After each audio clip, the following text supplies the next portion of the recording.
When Superstorm Sandy slammed into New England back in 2012, hundreds of homes and businesses were damaged or destroyed as one of the most destructive hurricanes in history. While it caused more than $70 billion in damage in the months and years of recovery, there's one group that took on the mission to rebuild and strengthen the protective barrier around lower Manhattan. Yeah, pretty cool idea here. Now, just imagine this, a playground that doubles as a defense against rising sea levels. Joining us right now is Joan Krevlin. She's partner at BKSK Architects. Battery Playscape is in Lower Manhattan, and I understand your group actually worked with the Battery Conservancy to conceive this idea. So what would you say is the biggest reason for doing this project?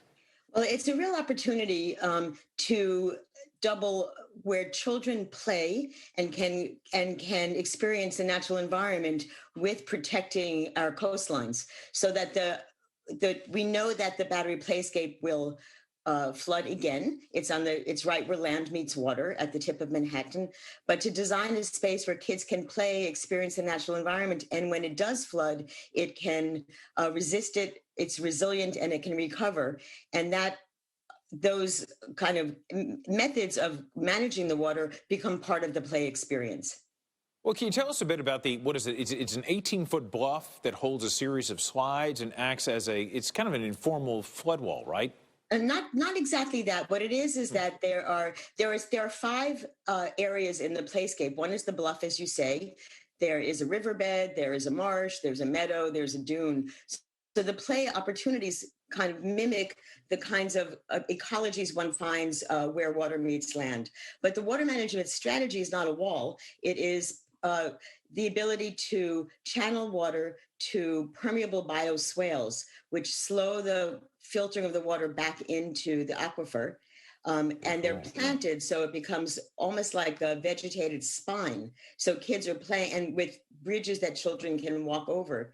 So that it's not blocking the water, it's absorbing and managing and controlling the water as it infiltrates into the playground, which is actually a good strategy that you see throughout the city for managing water, to use plantings to slow the infiltration before it gets back into our combined storm and sewer system. What a great idea, and in so many ways could be implemented in so many other areas too. But Playscape itself is on top of 3 subway lines, right? As we saw with Storm Sandy, those subways were flooded. So how do you work with the city transportation to form the underground tank? Well, there is a tank that's very carefully located. So there is a detention tank that also holds water to slow it back into the city system.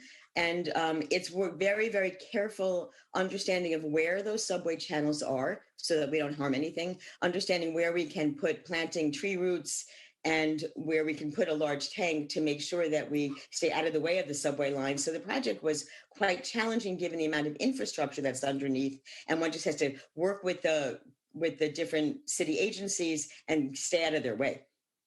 Well, it is a playscape, as you mentioned. So let's do the play part. Let's focus on that for a bit. What can kids actually do at the playscape? So the bluffs, as you say, have 5 slides that are carved out of granite, and they're different. So they go as high as 20 feet, 18 feet, and then smaller ones for younger children. So children scramble up rock climbs to get to these beautiful slides that are very fast, that are carved out of stone. There are, in the area that we call the marsh, there are a series of houses that are lifted as though you were in a wetland. So they're lifted above the ground plane so water can go underneath them. And kids can use rope bridges to cross from house to house. It's a really great exploring method. The children are able to be up in the tree canopy looking down towards the water and back at the city.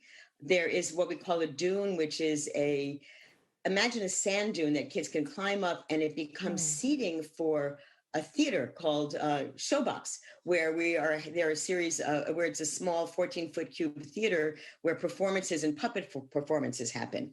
So that there are many ways that kids can run, play, climb, challenge themselves, perform, and generally be kids. I love it. It sounds like it's for big kids too, like us girls. I think we'd have fun there. Joan Krevlin with BKSK Architects, thank you so much for joining us this morning. What an interesting project that works in 2 ways, right? You're trying to help out with the flooding situation, but also give kids a place to play.